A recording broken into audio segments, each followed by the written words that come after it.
শ্রীকৃষ্ণ ক্যাটারারের নিমন্ত্রণে আমরা গিয়েছিলাম এই পুচকেটার অন্নপ্রাশনে, আর সেই ভিডিওটাই আজকে তোমাদের সাথে শেয়ার করছি। প্রথমেই বলে রাখি যে খুব অ্যাফোর্ডেবল রেটে যদি একটা ভালো অনুষ্ঠান করতে চাও তবে তোমরা শ্রীকৃষ্ণ ক্যাটারার অ্যান্ড ইভেন্টসকে যোগাযোগ করতেই পারো। আমরা প্রথমে খেলাম মকটেল, তারপর গুটি পায়ে চলে গেলাম স্টার্টার কাউন্টারের দিকে। স্টার্টারে ছিল fish ball, crispy chilli baby corn এবং ফিশ ব্যাটার ফ্রাই। খেতে তো বেশ ভালোই, সব থেকে বেশি ভালো লাগলো ফিশ ব্যাটার ফ্রাইটা। আর তারপর স্টার্টার কাউন্টারের পাশেই চলে গেলাম ফুচকা খেতে। এই দাদা কিন্তু ফুচকা দারুণ বানিয়েছিল। এবার চলে আসি মেন কোর্সে। প্রথমেই চলে এলো রাধাবল্লভী এবং মেথি চানা মশলা, দুটোই খেতে বেশ ভালো লাগলো। এরপর ছিল ফিশ ফ্রাই, সাদা ভাত, কাতলা পাতুরি, ফ্রাইড রাইস এবং চিলি প্রন। কাতলা পাতুরিটা বেশ ইউনিক একটা আইটেম, এবং এই সমস্ত খাবারগুলো সার্ভ হলো পদ্ম পাতার উপরে।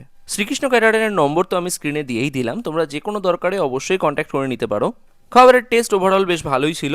আর তারপর তো জানোই যে কোনো অনুষ্ঠান বাড়িতে শেষে যেগুলো থাকে, চাটনি, পাঁপড়, সন্দেশ, রসগোল্লা আর আইসক্রিম। তো এই ভিডিওটা তোমাদের কেমন লাগলো কমেন্টে জানাও। ভালো লাগলে লাইক শেয়ার করে দিও, আর যে কোনো দরকারে শ্রীকৃষ্ণ ক্যাটারারকে কল করে নিও।